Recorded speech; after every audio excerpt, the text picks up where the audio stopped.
ta tía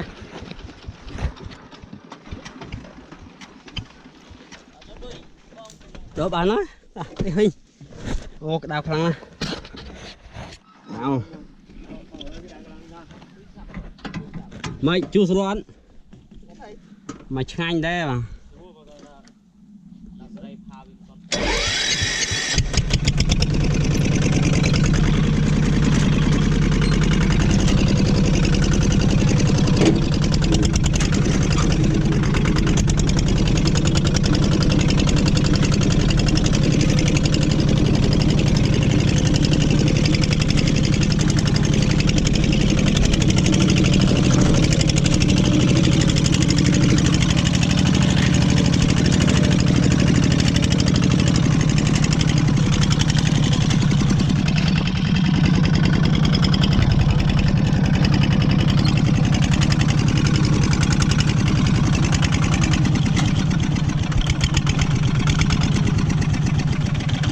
เรานี่ยังบ้านthôi tầm nơiตลอดตัวเตี้ยวิ่ง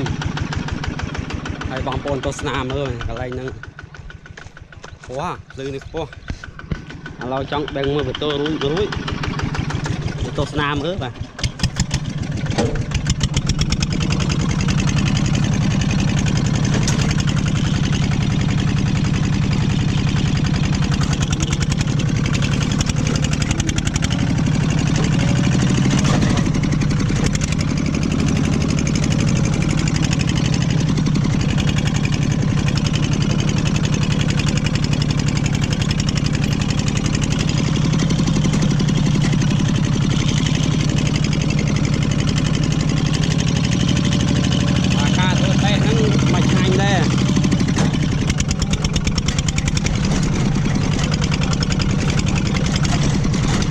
cô thế cứ thu lò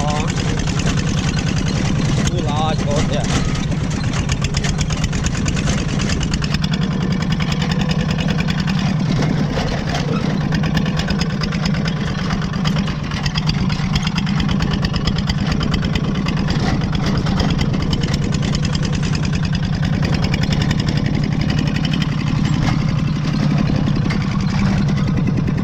yeah.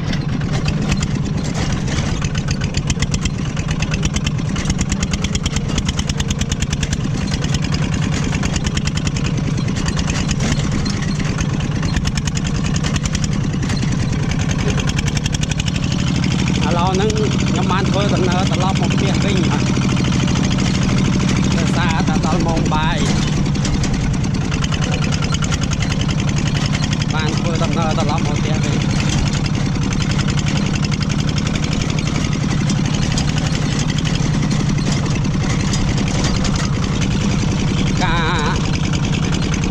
ca đẹp chùa nâng cứ nó tập khó là cứ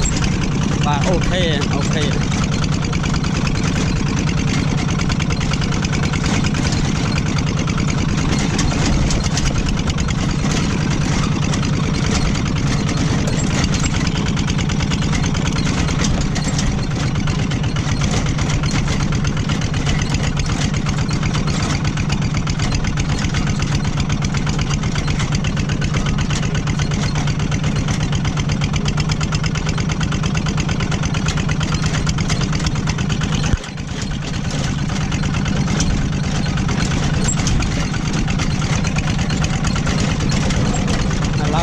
សូមអរគុណបងប្អូនដែលបានទស្សនាវីដេអូរ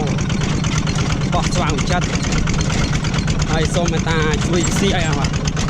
ជួយ share ហើយនឹងវីដេអូហ្នឹងដើម្បីឲ្យបងប្អូនយើងបានទស្សនាទាំងអស់គ្នាបាទសូមអរគុណបាទសូមជម្រាបលាបាទជួបខ្ញុំនៅវីដេអូបន្តទៀត